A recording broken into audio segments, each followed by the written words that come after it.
नमस्कार विद्यार्थी मित्रांनो, मी प्राध्यापक खेडेकर देविदास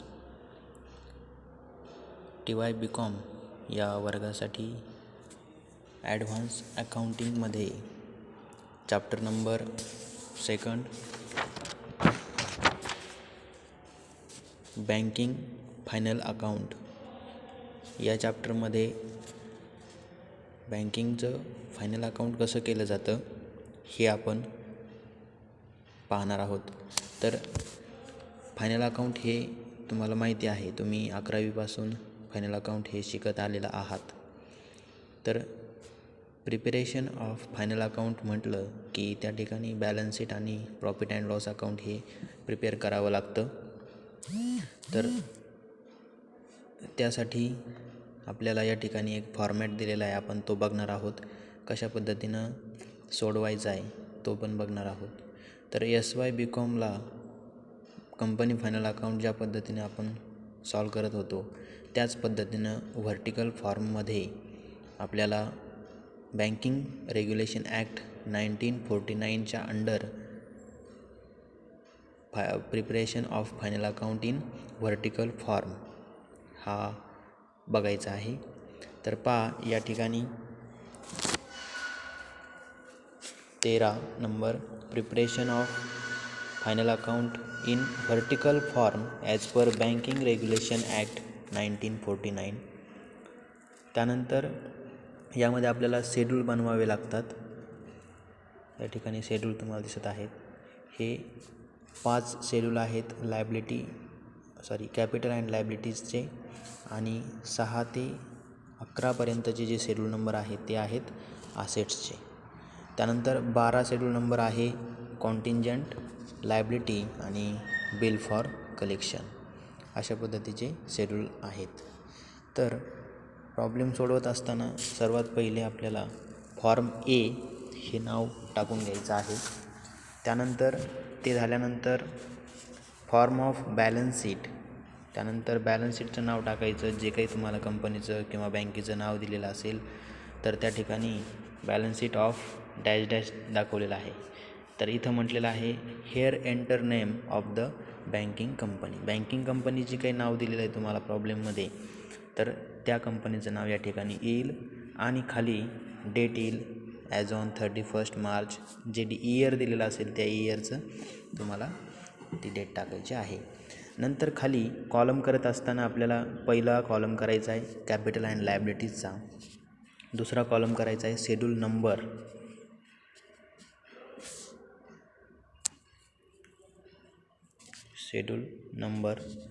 तिसरा कॉलम करायचा आहे आपल्याला अमाऊंट. अशा प्रकारे हे कॉलम न करता आपण काय करणार आहोत, अमाऊंट हा कॉलम तिसरा करणार आहोत या ठिकाणी. ठीक आहे. त्यानंतर शेड्यूल नंबर फर्स्ट कॅपिटल, त्याला शेड्यूल नंबर फर्स्ट द्यायचा आहे. Schedule number 2 reserve and surplus, या ठिकाणी 2 नंबर दिलेला आहे. Deposit schedule number 3, borrowing schedule number 4, other liabilities and provision schedule number 5. अशा प्रकारे 5 शेड्यूल आपल्याला लायबिलिटीला येतात. नंतर आसेटमधले शेड्यूल नंबर आहेत cash and balance with RBI म्हणजेच reserve bank of India schedule number 6, balance with bank and money at call and short notice schedule number 7, investment schedule number 8, advance schedule number 9. या ठिकाणी नुसता advance न लिहिता loan and advances असं लिहिलं जातं. Fix asset schedule number 10 and other asset schedule number 11. अशा प्रकारे आसेटचे शेड्यूल पडलेले आहेत. त्यानंतर या ठिकाणी टोटल करायची, ती आउटरला टोटल लिहायची, आणि ही झाली लायबिलिटीची टोटल, आणि खाली आसेटची टोटल करायची. या ठिकाणी आसेटची टोटल लिहायची. लायबिलिटी आणि आसेटची जी टोटल आहे ती जर सारखी आली तर आपला प्रॉब्लेम टॅली होत असतो. आणि शेवटी आहे contingent liabilities bill for collection schedule number 12. 12 जे शेड्यूल आहे ते कॉन्टिंजंट लायबिलिटी बिल फॉर कलेक्शनचं आहे. त्या ठिकाणी तुम्हाला ॲडजस्टमेंट दिली जाते बिल फॉर कलेक्शनची. त्यामध्ये ॲक्सेप्टन्सेस असेल, एन्डॉर्समेंट असेल, अँड अदर ऑब्लिगेशन असेल, अशा प्रकारे जर काही वर्ड्स तुमच्या ॲडजस्टमेंटमध्ये दिसले तर ती अमाऊंट तुम्हाला या ठिकाणी घ्यावी लागते आणि ती कुठल्याही प्रकारे बॅलन्स शीटमध्ये इन्क्लूड करत नाहीत. म्हणजे लायबिलिटी आणि असेटमध्ये कुठल्याही प्रकारे ती इन्क्लूड होणार नाही. त्यामुळं ती फक्त खालीच असते. ह्या लायबिलिटी आणि असेटचा त्यासाठी कुठल्याही प्रकारे ॲडिशन केली जात नाही. तर आता आपण हे बघूया की कॅपिटलमध्ये काय काय येतं. तर तुम्हाला माहिती आहे कॅपिटल म्हटलं की ॲथोराईज कॅपिटल असेल, इश्यूड कॅपिटल असेल, सबस्क्राईब कॅपिटल असेल, त्यानंतर कॉल्ड अप कॅपिटल, त्यामधून लेस, कॉल्स अनपेड, अशा प्रकारे जे काही कॅपिटलचे प्रकार पडतात ते या कॅपिटलमध्ये इन्क्लूड असतात. प्रॉब्लेमच्या ट्रायल बॅलन्समध्ये जेवढे काही शेअर कॅपिटल असेल,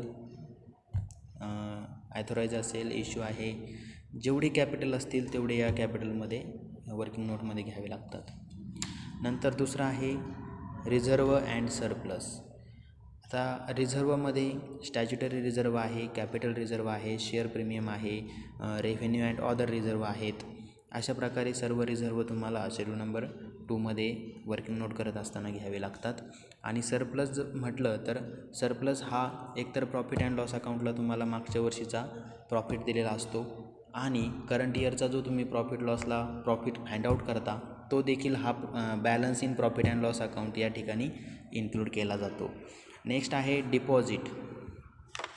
पहा आता डिपॉझिटमध्ये बँक म्हटलं, आता आपण बँकिंगचं फायनल अकाउंट करतो आहे, मग बँकिंगमध्ये जे डिपॉझिट केलं जातं, डिपॉझिट फ्रॉम पब्लिककडून जे डिपॉझिट होतं ते पब्लिक डिपॉझिट काय करणार आहे तर सेव्हिंग डिपॉझिट असेल, डिमांड डिपॉझिट, त्यानंतर टर्म डिपॉझिट असेल, करंट डिपॉझिट असेल, अशा विविध प्रकारचे डिपॉझिट बँकेकडे पब्लिककडून केले जातात. अशा प्रकारचे डिपॉझिट शेड्यूल नंबर 3मध्ये मेन्शन करावे लागतात. नेक्स्ट आहे बॉरोइंग्स. पहा आता बँकेने कर्ज दिलेलं असेल, कर्जाऊ रक्कम घेतलेली असेल तर ती RBIकडून घेतली जाते, बरोबर. तर त्या ठिकाणी तिला आपण बॉरोड म्हणणार.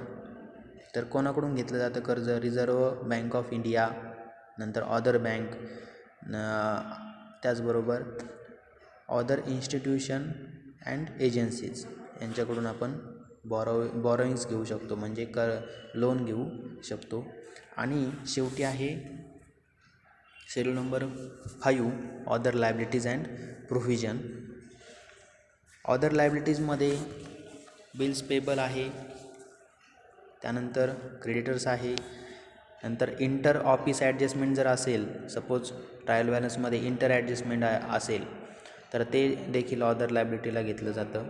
इंटरेस्ट ॲक्र्यूड आहे, ते देखील अदर लायबिलिटीला असतं. अशा प्रकारे अदर लायबिलिटी मेन्शन करावी लागते. वर्किंग नोट तयार करून या ठिकाणी अमाऊंट घ्यावी लागते.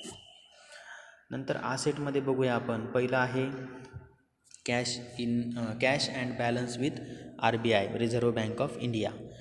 तुम्हाला ट्रायल बॅलन्समध्ये डायरेक्टली कॅश दिलेली असते, त्या ठिकाणी कॅश इन हँड म्हटलेलं असतं, किंवा balance with RBI, current account, other account, अशा प्रकारे तुम्हाला सांगितलेलं असतं. तर ते तुम्ही शेड्यूल नंबर 6मध्ये टाकू शकता. नंतर 7 आहे balance with bank and money at call and short notices. आता या ठिकाणी 7 नंबरमध्ये काय घ्यायचं आहे की बॅलन्स विथ बँक म्हणजेच कॅश ॲट बँक असेल, मनी ॲट कॉल असेल, शॉर्ट नोटिसेस असेल, अशा प्रकारे जर ट्रायल बॅलन्सला दिलेलं असेल तर 7 नंबरमध्ये घेऊ शकता. Investment schedule number 8. तुमच्या बँकेकडे जी काही इन्व्हेस्टमेंट केलेली असेल, बँकेने जी इन्व्हेस्टमेंट केलेली असेल, म्हणजे उदाहरणार्थ सिक्युरिटी, गव्हर्मेंट, अदर ॲप्रो सिक्युरिटीज, शेअर्सची इन्व्हेस्टमेंट केली असेल, डिबेंचर, बॉन्ड, अशा वेगवेगळ्या प्रकारे जर तुम्ही बँकेने इन्व्हेस्टमेंट केलेली असेल तर त्या ठिकाणी इन्व्हेस्टमेंट येत असते. नंतर आहे loan and advances. Schedule number 9. Schedule number 9मध्ये जेवढं काही लोन तुम्ही दिलेलं आहे, तुमच्याकडून जेवढं काही लोन प्रोव्हाइड झालेलं आहे ते, किंवा ॲडव्हान्सेस, सपोज तुम्ही बँक आहात आणि बँकेकडून जे काही आपण पब्लिकला लोन देतो तर ते झालं तुमचं लोन अँड ॲडव्हान्सेस. तुम्ही ॲडव्हान्स दिलेला आहे त्यांना, पब्लिकला, तर त्याला आपण लोन अँड ॲडव्हान्सेसमध्ये टाकणार आहोत. त्यामध्ये मग for example bill purchase and discounted, cash credit, overdraft and loan repayable on demand, term loan असेल. अशा प्रकारे ॲडव्हान्सेस तुम्ही 9मध्ये मेन्शन करू शकता. नेक्स्ट आहे फिक्स आसेट. आता फिक्स ॲसेट सर्वांना माहिती असते, आहे की नाही. जेवढ्या काही तुम्हाला आसेट दिलेल्या असतील त्या आसेट शेड्यूल नंबर 10मध्ये मेन्शन करायच्या. आणि ऑदर काही आसेट्स असतात त्या ऑदर आसेट्स शेड्यूल नंबर 11मध्ये मेन्शन करायच्या. मग त्यामध्ये इंटर ऑफिस ॲडजस्टमेंट असेल, इंटरेस्ट ॲक्रूड आहे, टॅक्स पेड इन ॲडव्हान्स आहे. भरपूर सारे आसेट्स त्या ठिकाणी इन्क्लूड करता येऊ शकतात. आणि लायबिलिटीज आणि आसेटची टोटल या ठिकाणी करायची आहे. शेवटी आहे कॉन्टिंजंट लायबिलिटी बिल फॉर कलेक्शन. त्यामध्ये जर काही क्लेम केलेला असेल, बँकेवरती जर काही क्लेम केलेला असेल तर बँकेला ते द्यावं लागतं किंवा द्यायची गरजही पडत नाही. अशी शक्यता आपल्याला माहिती नसते की बँकेवरती देण्याची गरज पडेल की नाही पडेल हे आपल्याला माहिती नसतं. त्याला आपण कॉन्टिंजंट लायबिलिटी म्हणतो. Claim against the bank not acknowledgement as डेप्ट. मग त्यामध्ये acceptances, endorsement and other obligation अशा प्रकारे हे येत असतं. त्यानंतर ॲडजस्टमेंटमध्ये जर असं काही प्रकार आढळला तर ते तुम्ही बिल फॉर कलेक्शनला घेऊ शकता. त्याची अमाऊंट इथं सेपरेट मेन्शन केली तरी चालते. अशा प्रकारे बॅलन्स शीट आपल्याला तयार करावं लागणार आहे. फॉर्म बी हा तुमचा आहे प्रॉफिट अँड लॉसचा. Form of profit and loss account for the year ended 31 March 2000 काय असेल ते जे इयर दिलेलं असेल ते. या ठिकाणी देखील 3 कॉलम करायचे, पर्टिक्युलर, शेड्यूल नंबर आणि अमाऊंट. अशा प्रकारे 3 कॉलम करावे लागतील. त्यानंतर त्यामध्ये पहिलं आहे income, schedule number 13 interest earn, schedule number 14 other income. त्याची टोटल या ठिकाणी घ्यायची असते. त्यानंतर सेकंड आहे एक्सपेंडिचर. त्यामध्ये आहे interest expended, schedule number 15, operating expenses, schedule number 16, provision and contingency, त्याला शेड्यूल नंबर नाही म्हणत, त्याला डब्ल्यू असं लिहितात, वर्किंग. त्या ठिकाणी अमाऊंट लिहिल्यानंतर 1-2 रोमन 1 आणि 2 दिसत आहेत. म्हणजे income minus expenditure is equal to third profit or loss. या ठिकाणी आपल्याला प्रॉफिट कॅल्क्युलेट होत असतो. त्याला नेट प्रॉफिट किंवा लॉस फॉर द इयर असं म्हटलं जातं. आणि खाली म्हटलेलं आहे profit oblique loss brought forward. या ठिकाणी जो तुम्हाला ट्रायल बॅलन्सला मागच्या वर्षीचा प्रॉफिट दिलेला असेल तर तो या ठिकाणी या करंट इयरच्या प्रॉफिटमध्ये ॲड केला जातो. त्याची जी टोटल आहे त्या टोटलमधून transfer to statutory reserve appropriation केलं जातं. त्यामध्ये transfer to statutory reserve, transfer to other reserve, transfer to government, propose dividend, balance carried over to balance sheet. अशा प्रकारे या ठिकाणी बघितलं जातं. मग जो प्रॉफिट आलेला आहे त्याच्या 20% transfer to statutory reserve. Statutory रिझर्वला तो 20% ट्रान्सफर केला जातो आपल्या बँकिंग रेग्युलेशन ॲक्टनुसार तो ट्रान्सफर केला जातो.